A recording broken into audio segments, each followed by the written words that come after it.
roca edificaré mi iglesia, y las puertas del Hades no prevalecerán contra ella. Así dice la palabra de Dios. Jesucristo dijo: y sobre esta roca edificaré mi iglesia, y las puertas del Hades no prevalecerán contra ella. Amén. Gloria a Dios. Puede ocupar su lugar, hermano. Muchas gracias.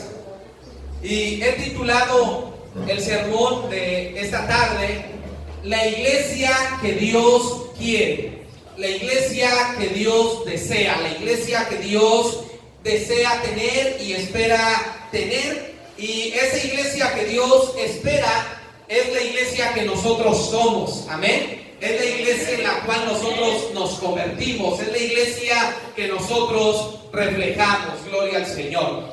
Había un niño, hermanos, que vivía muy cerca de la playa y le gustaba muy seguido, lo hacía muy de continuo, ir a la playa y hacer sus castillos de arena. Le gustaba mucho ir, se divertía.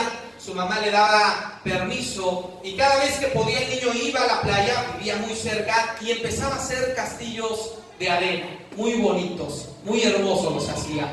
Pero bueno, como nunca falta en los barrios los niños malos, los chicos malos, siempre que él estaba terminando sus castillos muy bonitos, llegaban unos niños traviesos, con ganas de hacer maldades a este niño, y destruían sus castillitos, los destruían. Y eso era muy constante, era muy común hacerlo así. Ya el niño sabía que cuando él fuera a construir su castillito, iban a llegar los niños a destruírselo, ya lo sabía, pero el niño lo hacía con gozo y cada vez trataba de apurarse, de hacerlo más ágil para ganarle a los niños y poder contemplar más tiempo su castillo. Hasta que un día este niño dijo: bueno, ahora les voy a cambiar la jugada. Y lo que hizo fue poner piedras. Se llevó algunos ladrillos de su casa, tomó unas piedras de la orilla ahí de la playa, y empezó a formar el castillo y las empezó a forrar con la arena y con el lodo. Las empezó a forrar.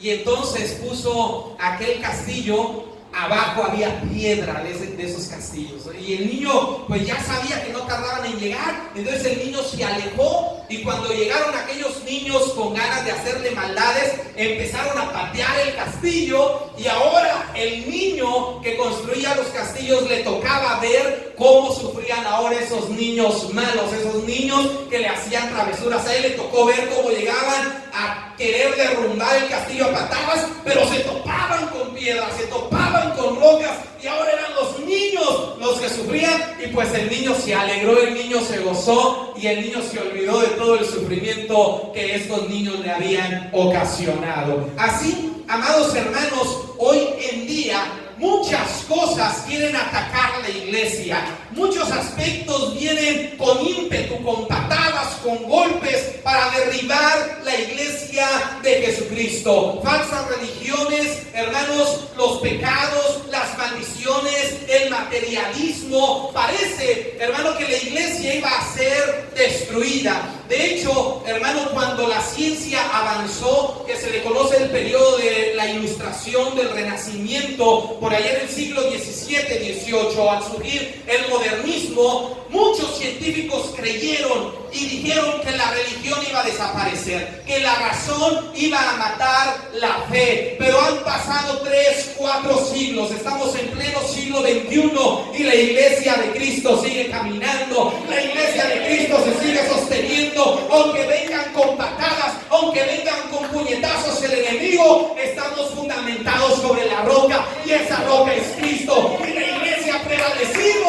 porque estamos fundamentados sobre la roca que es Cristo Jesús. Aleluya. Y nada ni nadie va a poder destruir la iglesia que Cristo ha levantado, porque como Cristo dijo, sobre esta roca, se estaba refiriendo a Él mismo, diciendo: sobre mí, que soy la roca, edificaré, levantaré mi iglesia. Dice el capítulo de Efesios, capítulo 2, versículo 20, que el fundamento de los profetas y los apóstoles es Jesucristo mismo, y que Él es la piedra angular que sostiene y establece a su iglesia. Gloria al Señor. De modo, hermanos, que nada podrá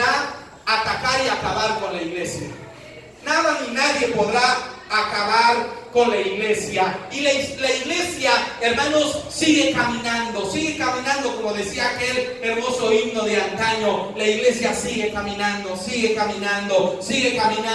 en las pruebas, en las luchas, en las dificultades. La iglesia sigue caminando, la iglesia sigue avanzando y sigue prosperando, porque su cimiento es Cristo Jesús. Y el Señor dijo y prometió en este versículo que aún las puertas del mismo infierno y de la misma muerte no iban a poder detener a la iglesia.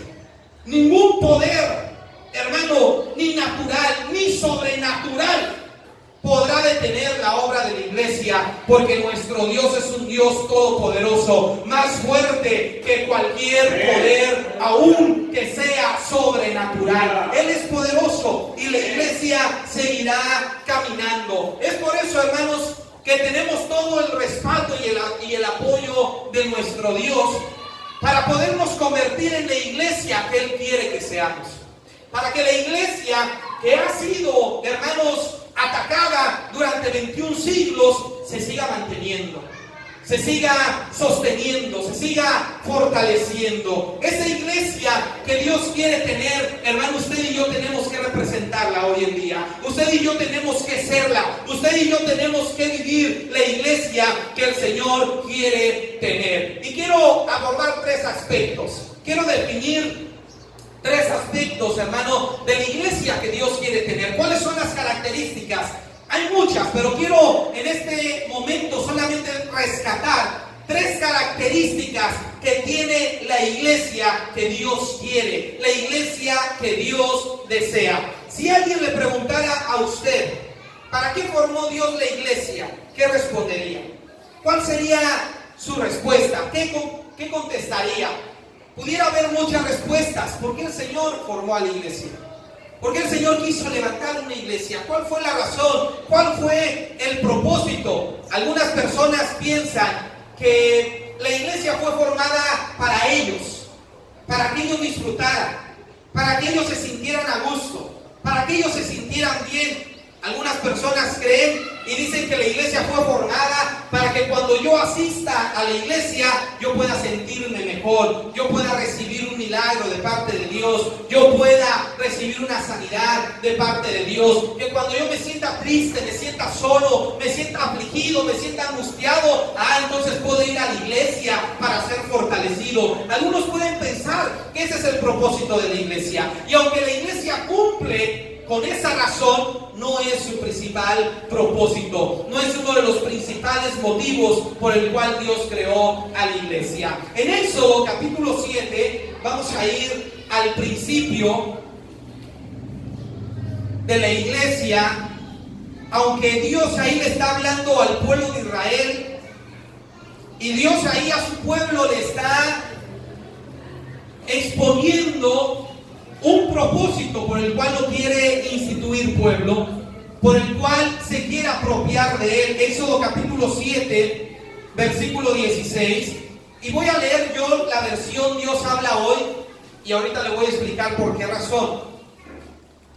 Dice Éxodo capítulo 7, versículo 16. Allí les darás este mensaje: el Dios de los israelitas, a quien yo presento, me envía a decir a su majestad que nos deje salir para que vayamos a adorarlo en el desierto. Para que vayamos a adorarlo en el desierto. Éxodo 7, 16. Seguramente ahí, en la versión que usted trae en su Biblia, no dice adorarlo, ¿verdad? Dice servirle. Para que vayamos a servirle. Y es que la palabra que está en el original hebreo puede traducirse como servicio o como adoración. Amén. De hecho, cuando hablamos de adoración, estamos hablando de servir a Dios. Que nuestro servicio y que nuestra vida entera, con todo lo que hagamos, sea una adoración a Dios. Hemos sido llamados a adorar a Dios. Y la adoración no solamente se limita a cantar. La adoración no solamente se limita a levantar las manos, sino que la adoración es un estilo de vida que honra y que agrada al Señor. Amén. Pero he escogido este versículo en la versión Dios habla hoy porque refleja un poco más el sentir y el corazón de Dios, el propósito de Dios para su iglesia. Dios se ha instituido y se ha formado de una iglesia y de un pueblo porque Dios quiere que le adoremos. Amén. Dios quiere que vivamos para adorarle, gloria al Señor. Dios quiere que entreguemos nuestra vida para exaltarle, para servirle. Por esa razón el Señor le dio al hombre la capacidad de elegir, nos dio voluntad propia, nos dio libre albedrío. Y el Señor lo que espera del hombre es que nosotros voluntariamente, con nuestra propia capacidad de decisión, ejerciendo nuestro libre albedrío, el Señor espera que nosotros voluntariamente vengamos ante su presencia y rindamos nuestra vida para adorarle. Amén. La iglesia que Dios quiere, hermano, es una iglesia que adora al Señor. Es una iglesia que exalta al Señor. Y este principio, hermanos, lo vemos reflejado no en el momento que se instituye la iglesia en el Nuevo Testamento, sino que este propósito, hermano, está reflejado desde 1500 años más atrás que la iglesia primitiva. Estamos hablando de casi 3500 años antes de nuestra era. Este propósito Dios ya se lo había demostrado al pueblo de Israel. Cuando ellos estaban esclavizados, cuando ellos estaban, hermanos, sujetos a yugo, a esclavitud en Egipto, el Señor lleva a cabo un plan. El Señor escucha sus ruegos, escucha su oración, ve su aflicción y el Señor envía a Moisés. Y el Señor le dice a Moisés: quiero que te pares frente al faraón y quiero que vayas allá a Egipto y que liberes a mi pueblo de esa esclavitud. Y el propósito por el cual yo los voy a librar de esa esclavitud va a ser para que ellos me adoren, para que ellos me alaben, para que ellos me sirvan. Aleluya. Y fue el argumento con el cual Moisés se presentó ante Faraón. Y Moisés le dijo a Faraón: vengo en el nombre del Dios Todopoderoso, del único Dios verdadero, y en nombre de Él te pido que dejes salir a su pueblo al desierto. Y vean, en un principio, el propósito, Dios le había dicho a Moisés que saliera por 3 días al desierto. Y eso fue lo que le dijo Moisés a Faraón: por 3 días. Déjanos salir en 3 días porque queremos ir a adorar, queremos ir a alabar a Dios en el desierto. Y Faraón no lo hizo así. Pero aquí vemos, hermanos, desde aquel momento que Dios establece un pueblo, el propósito que el Señor quiere de ese pueblo, que es alabarlo, que es adorarlo, que es glorificarlo. Y aquí, hermano, parece algo irónico. Para que nosotros no tropecemos en esta vida cuando vamos caminando, quiero tomarlo de una manera literal, para que nosotros no tropecemos, le decimos a nuestros hijos: fíjate por dónde caminas. Y al principio tenemos que ir viendo hacia abajo, ¿verdad? Ya después nos acostumbramos y podemos caminar un poco más con la vista hacia arriba. Pero cuando somos niños tenemos que ver con mucho cuidado el piso, porque si no nos tropezamos. Esto es en esta vida. Pero en lo espiritual y para la vida de la iglesia, para que la iglesia no tropiece, no tiene que ver hacia abajo. La iglesia tiene que ver hacia arriba. Tiene que permanecer con su vista al cielo, con su vista, con sus ojos en el Señor, en su Dios, en su Salvador, quien lo fortalece para que no tropiece en esta vida. Cuando usted y yo, de una manera espiritual, empezamos a enfocar nuestra mirada a este mundo, a los problemas y a las dificultades de este mundo, comenzamos a tropezar y comenzamos a caer. Pero para que el Señor nos pueda levantar, necesitamos nosotros permanecer con nuestra vista al cielo. Y cuando nosotros alabamos a Dios, hermanos, en el sentido de cantarle, de exaltarle, regularmente, ¿qué hacemos?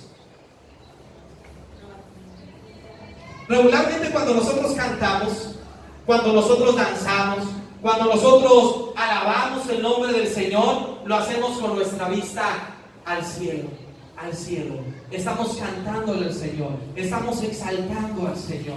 ¿Por qué, hermano? Porque la alabanza, hermano, dentro de la adoración, trae una fortaleza y trae poder para la iglesia, trae una fuerza de parte de Dios para la iglesia, hermano, para que ella se sostenga victoriosa en medio de las dificultades. Qué hermoso dice aquel coro, ¿verdad?, que entonamos, que cuando tenemos problemas, dificultades, dice el estribillo: alaba, solamente alaba. ¿Estás llorando? Alaba. En la prueba, alaba.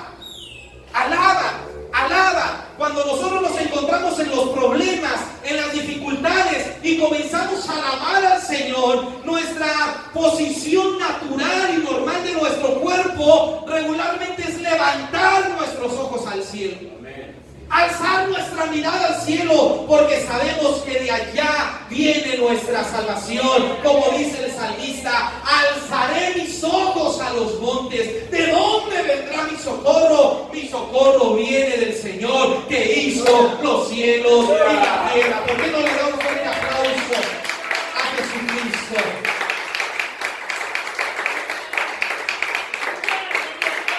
Dentro de la adoración, la alabanza es muy importante. No sé si me estoy explicando. Le acababa de decir que la adoración no se limita solamente a los cantos, sino es todo un estilo de vida. Eso es la adoración.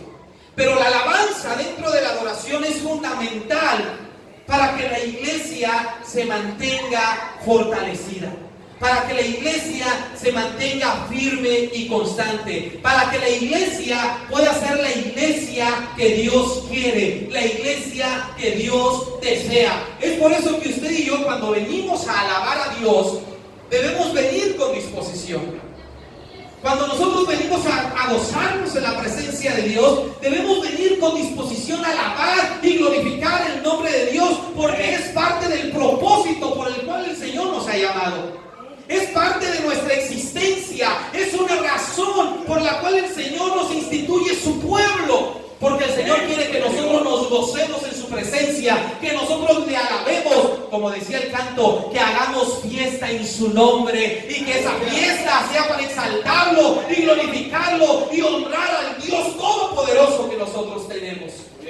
Por eso cuando venimos y nos reunimos, le hemos cambiado aquí en esta iglesia el nombre de culto, aunque tiene un sentido muy hermoso lo que es un culto, pero le hemos llamado mejor celebración. Le llamamos celebración. Nuestra celebración son los domingos a las 11 de la mañana y los miércoles a las 7:30 de la tarde. Asiste a la celebración. ¿Sí o no? Hacemos mención en celebración, celebración, porque es lo que el Señor quiere que nosotros hagamos, que celebremos su nombre. Decía el primer coro que poníamos: celebrar a Cristo, celebrar. ¿Y qué vamos a celebrar?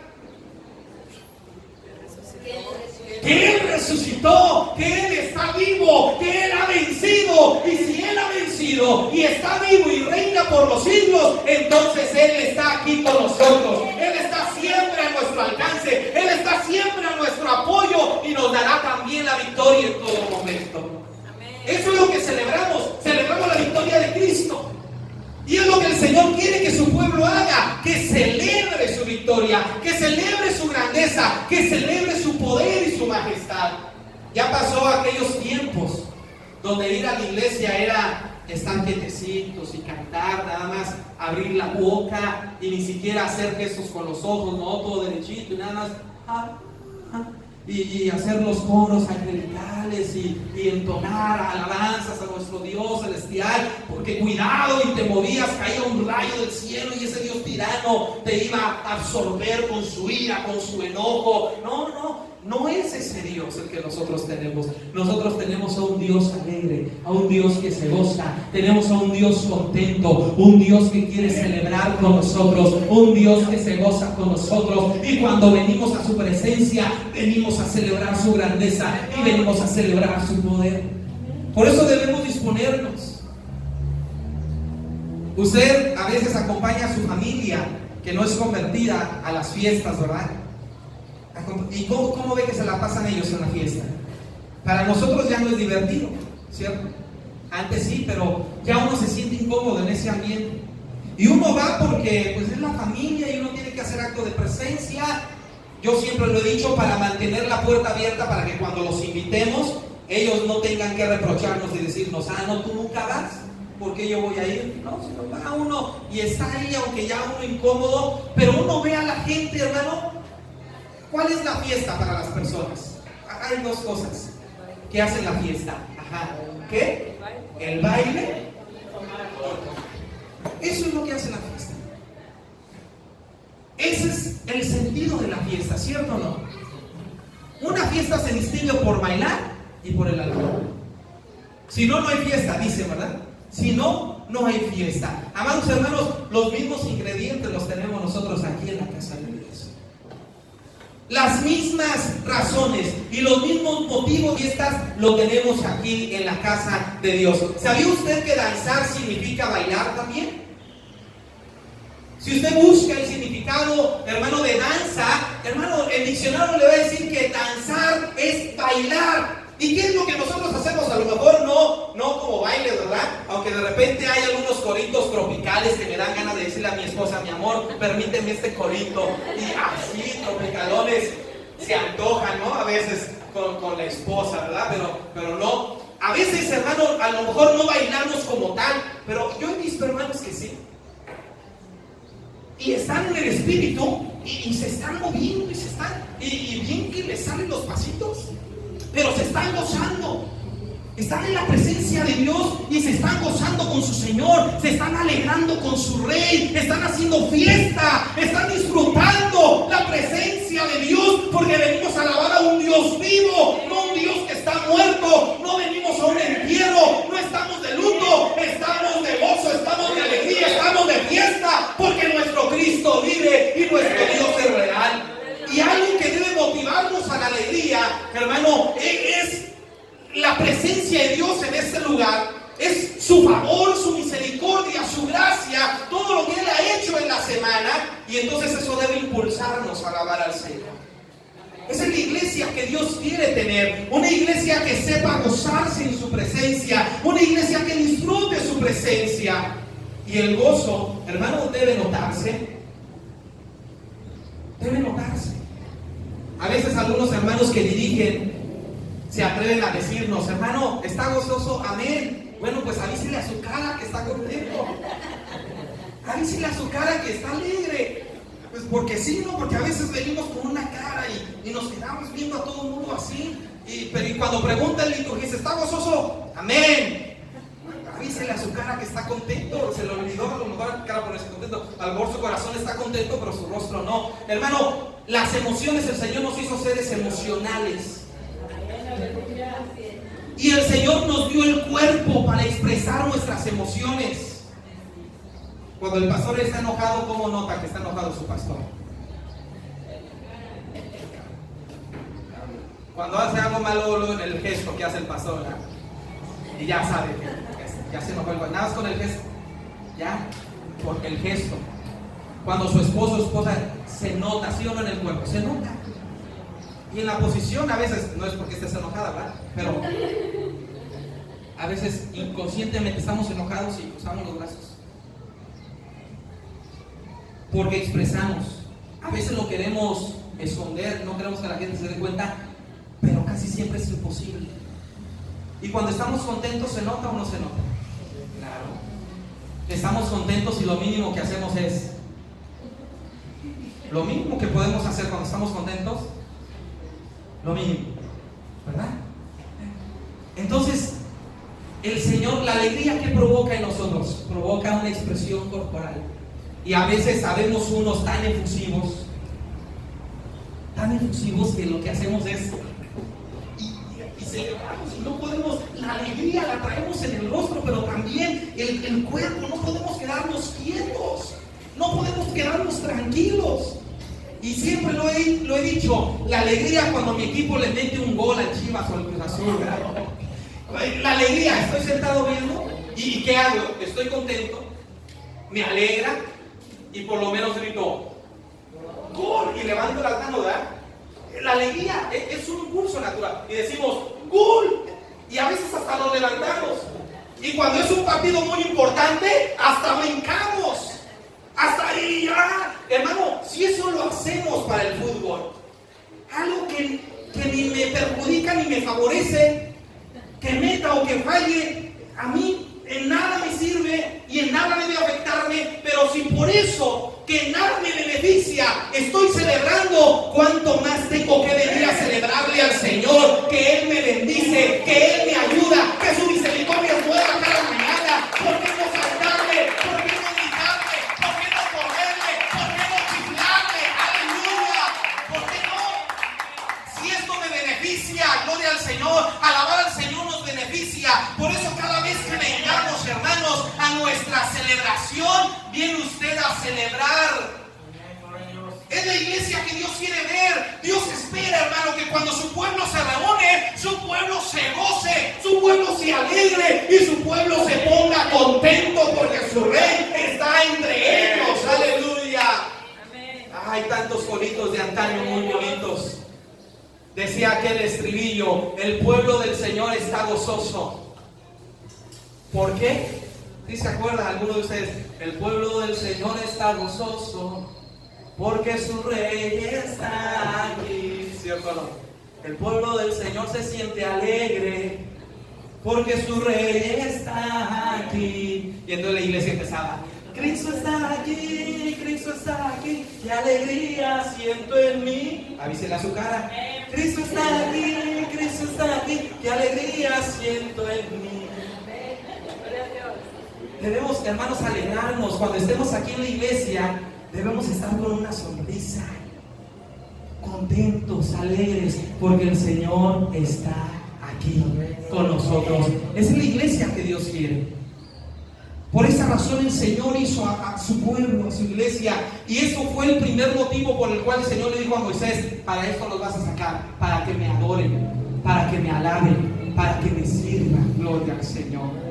Amén. Así que cada vez que nosotros vengamos aquí, hermanos, tenemos que celebrar, tenemos que gozarnos, tenemos que ser esa iglesia que Dios quiere que nosotros seamos. Y debemos enseñarle a nuestros amigos, debemos enseñarle a nuestros invitados, debemos enseñarle a la gente que traemos que aquí se alaba al Señor de esta manera, que somos un pueblo alegre, que somos una iglesia alegre porque celebramos la presencia de Dios en medio de nosotros. Y que nuestros amigos vean que no somos aburridos, que nuestras celebraciones no son entierros, que nuestras celebraciones no son momentos de luto, sino que son momentos de júbilo, de alegría, de gozo en la presencia del Señor. Dice la palabra de Dios que donde está el Espíritu de Dios, ahí hay libertad. Y si el Espíritu de Dios está aquí, entonces hay libertad para saltar, hay libertad para correr, hay libertad para gritar, hay libertad para aplaudir, hay libertad para gozarse, porque aquí está el Espíritu de Dios.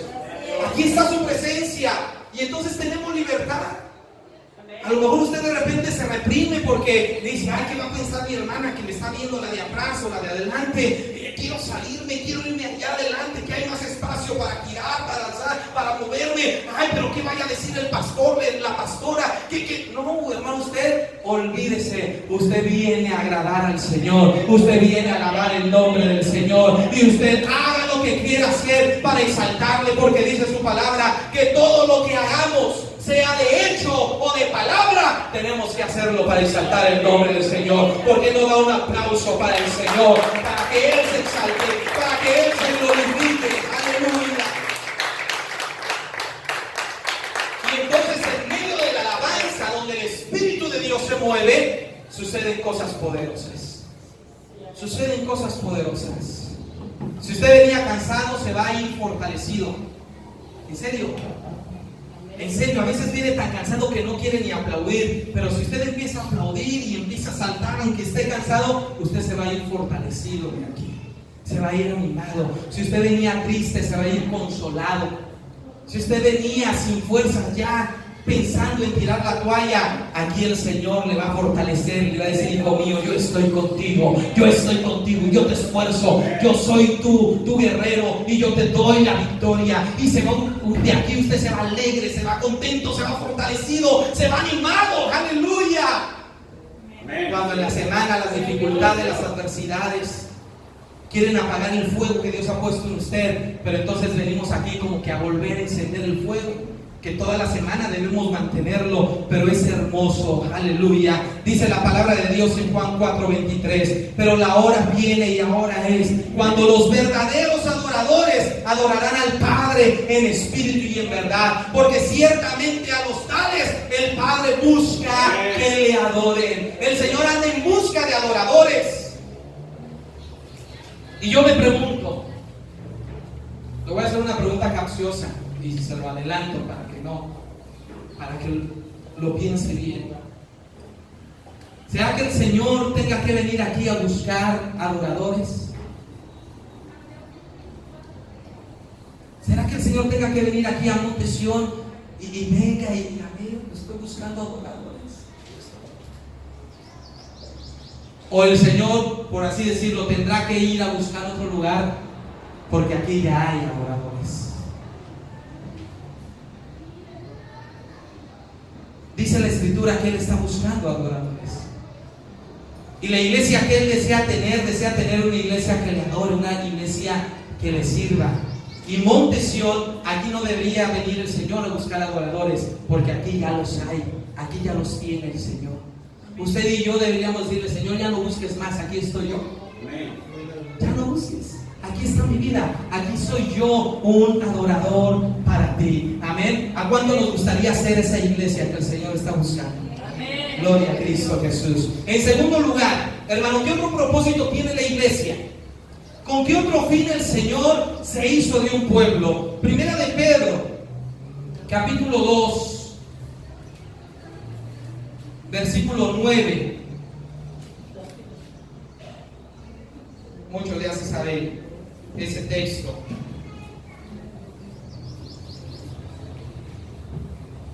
Dice la palabra de Dios: mas vosotros sois linaje escogido, real sacerdocio, nación santa, pueblo adquirido por Dios, para, repita conmigo, para, una vez más, para, hasta ahí.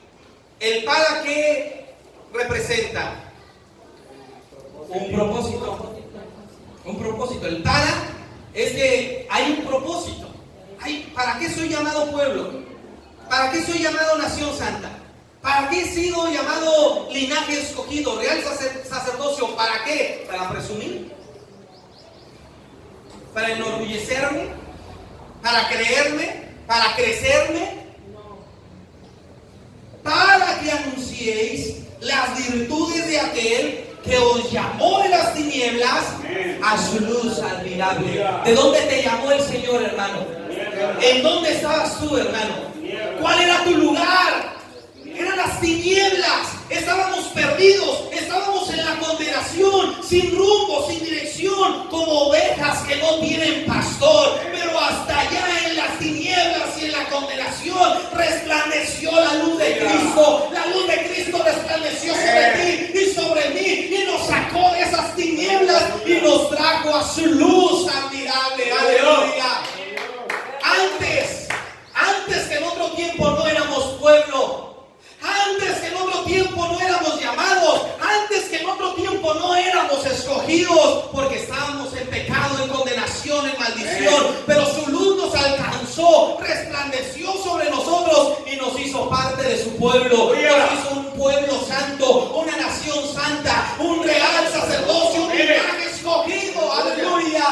Y ahora usted y yo, cuando no teníamos nada, ahora podemos decir que por la luz de Cristo somos parte de su pueblo, somos parte de su iglesia y podemos llamarnos hijos de Dios. Podemos llamarnos hijos de Dios porque Él nos ha dado esa autoridad.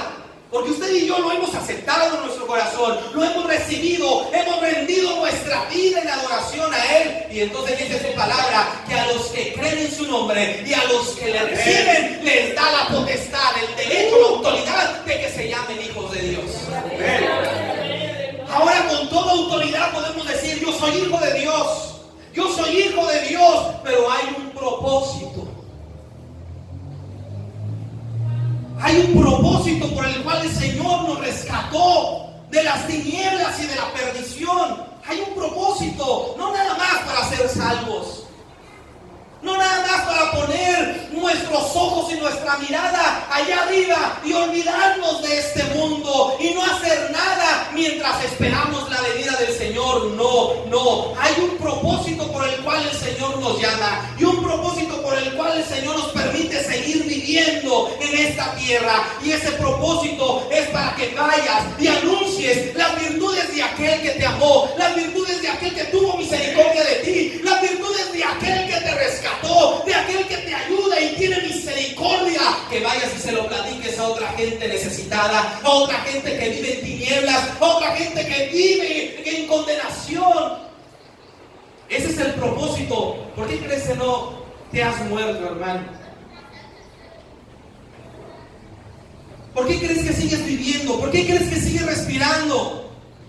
Porque hay un propósito para tu vida, para tu llamado. La iglesia que Dios quiere es una iglesia que predica, es una iglesia que proclama, es una iglesia que alcanza al perdido, aleluya, que tiene el respaldo de Dios. Por eso dice ese versículo: tenemos la roca, nuestro cimiento es la roca, tenemos el respaldo de su palabra, como Él dijo, que ni las puertas del infierno podrán contra nosotros.